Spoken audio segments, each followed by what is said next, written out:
Welcome to the Secret Underground Laboratory Recovery and Salvage, where rude mechanicals do magic. Hello, I'm Bronze Age, Director of the Secret Underground Laboratory Recovery and Salvage, and welcome to another episode of Why No One Can Identify Your Vintage Lamp. Now we start off here at the bottom. The plug's been cut off, so that's not a clue, but the cord itself does have smooth insulation on one side and ridges on the other, which indicates a polarized cord. So that makes it mid 70s and later. The bottom has an iron base. That indicates US, at least North American manufacturer, because it was Asian decorator lamp manufacturers that pioneered the use of plastic covered concrete weights. Fairly heavy brass. It shows a seam here down this side, which has obviously been brazed together. There's another seam here, which is actually on the front, which is a little weird, but you know. This piece all the way up to here appears to be one single piece of brass, another piece here, and then the cap another piece. And at the top, we have a Leviton socket, the familiar Underwriter's Laboratory label, and then that's where it gets interesting.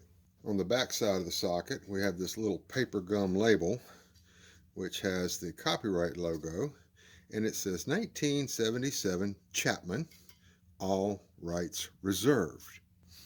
Now that leads me down a rabbit hole. There was a Chapman Manufacturing Decorative Lighting Company, which was founded in 1906. There was another Chapman Manufacturing Company, founded in 1926. As far as I can tell, they never manufactured lamps. There have been several other lighting companies with the Chapman name associated with them. And some of those lamps that they're making today, fairly expensive. Kind of in the if you have to ask, you can't afford it range. So I don't really have any idea which one this one came from. Now with this type of socket, they can be separated and the top piece can be turned any way you want to. You just simply screw this down until the saddle is tight, and then you snap it back together with the key to the front. I'm going to be using this type of socket, which screws together, and there's a notch in the base that fits into the top so that it only goes one way. And that means that when I screw this all the way down, there may still be a half a turn, a quarter of a turn before the saddle is tight. So I'm going to put a knurled nut on there, a little bit of blue thread lock, tighten that down.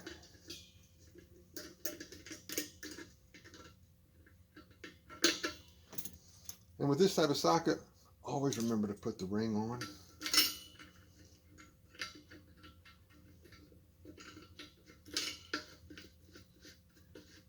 Just screw this down to where it's somewhere about straight. That's pretty close. Might be able to make that work. Oh, there we go. Anyway, I've got the back lined up with the little hole where the cord comes out.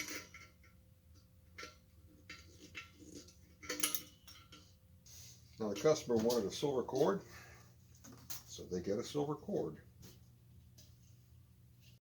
Now in my experience, lamps like this, instead of being made of one long single piece of pipe, they're made of a couple of short pieces of pipe with a coupler. And what that means in real life is pushing this wire up there with these two pieces sticking off loose. It's just going to get snagged about halfway up. So the trick there, put a little piece of heat shrink tubing on there. And now I should be able just to push this all the way to the top without any interference. And there we go. Now I'm going to give the speech that lists all the details that make the difference between a good lamp rewire and a mediocre or a hazardous one. Starts off with the underwriter's knot. And that's just simply this little pretzel here, which prevents the wire from being pulled down into the pipe if someone trips over the cord in the dark. it's very easy to pull these wires out from underneath the screw terminals. And you would have a very bad situation with a light plugged in and live electrical wires down inside here somewhere. Now, lamp cores sold in the United States, one side has smooth insulation, one side has ridges. The reason for that is the electrical socket will have a silver colored screw and a brass colored screw. The side with the ridges always goes under the silver screw. Now, there are reasons for this. Going back to home safety, is that this silver screw is directly connected to the shell. I wrap it around clockwise. That way when I tighten it down,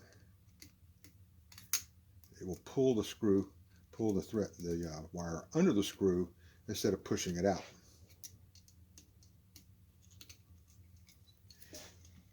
Now the smooth wire goes to the brass screw. The brass screw goes through the switch and down to the center terminal. Now the logic behind that is, if you walk into a dark room, you want to turn the light on, you reach up inside here, and there's no bulb in it, you could possibly get shocked by touching the center terminal.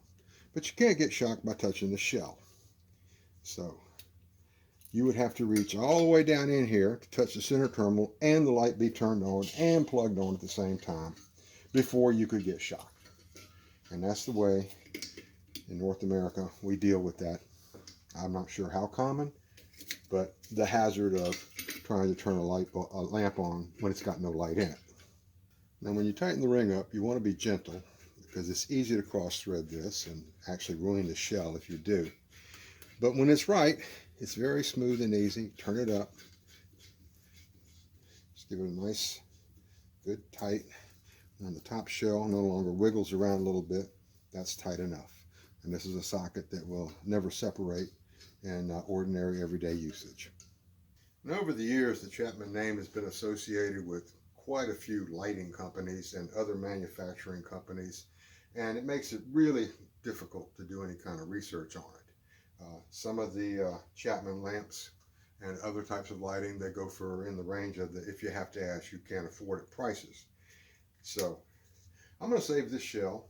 The customer may want to keep it in case they ever want to restore this back to original condition, supposedly if they discover that it's now a $1,500 lamp, and we'll preserve that little piece of history. But in the meantime, this one's ready to go back on the coffee table or the end table or wherever else she wants to put it. And again, this is Bronze Age for the Secret Underground Laboratory. Appreciate you sitting through this video. I hope you would click the like button, subscribe if you haven't. Any questions or comments are always welcome. I do respond. So if you want to talk to a real person on YouTube, just leave me a comment. And again, thank you for watching.